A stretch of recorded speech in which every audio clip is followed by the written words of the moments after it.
Mən buradan ayaqüstə gedəcəm. Şəkər xəstəsi idim.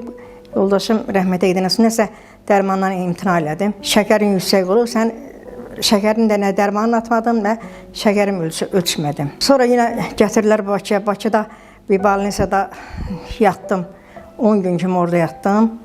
Biraz özümə gəldim. Elə bir ki, deflesiyam keçdi.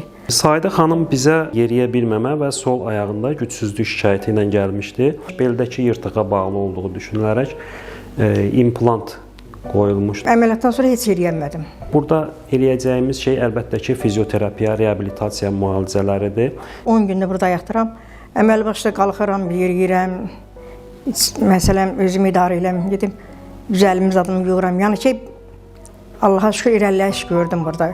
Yəni indi hal-hazırda yaxşılaşma görürük, hansı xəstə artıq əl ağacından tutaraq qısa məsafələri yeriyə bilir və ayağındakı, daha çox pəncəsindəki gücsüzlük müəyyən dərəcədə hərəkət elətdirmə qabiliyyəti bərpa olmuşdur. Bu klinika çox gözəl klinikadır.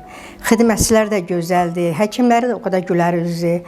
Belə adamın qulluğunda elə dururlar ki, belə başqa cür də, elə sən öz öyündəsən.